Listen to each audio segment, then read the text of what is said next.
Hey, we are here today with Mark and Kim Sampson, and we're at their closing. So they just finished signing the paperwork for selling their home, and they are purchasing another home after they close on this one here in a couple of weeks. But I wanted to ask them if they had any tips or just a little nugget to share of how that process went for them.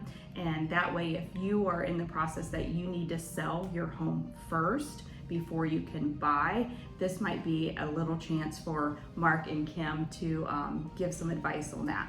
Mark?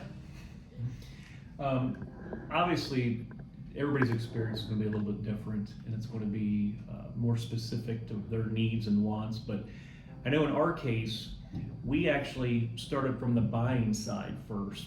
We actually looked at the market, saw what was available, visited many different spots, went out there and took a look at land as well as land with houses already on them.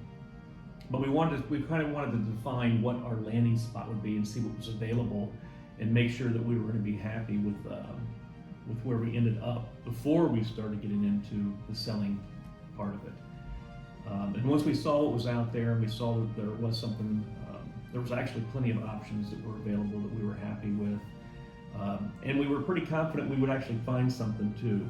You know, even if it wasn't available now, there were opportunities coming on the market pretty frequently. So once we identified the fact that we had a landing spot, we went back to the selling side and evaluated what we needed to do to put ourselves in a good spot in the market to get what we wanted out of our house.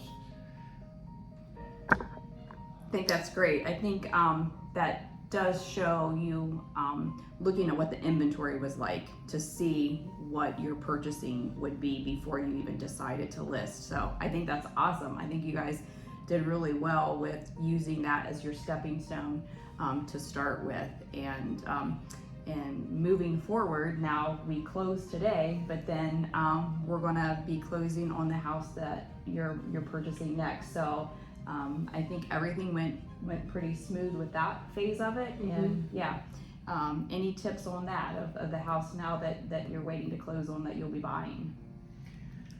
Well, first, going back to the selling part of it, I think it was important because we love our home. We enjoyed the years we spent there, and we put a lot of time and effort into making that house the way that we liked it. But also, we thought it would be enjoyable for whoever else was there after us. But we wanted to validate our opinion, so we did bring April in to take a look at it. And she did like some of the things we had done, and thought it was going to it was going to turn out well as far as the sale was concerned. We wouldn't have a problem finding somebody to buy it.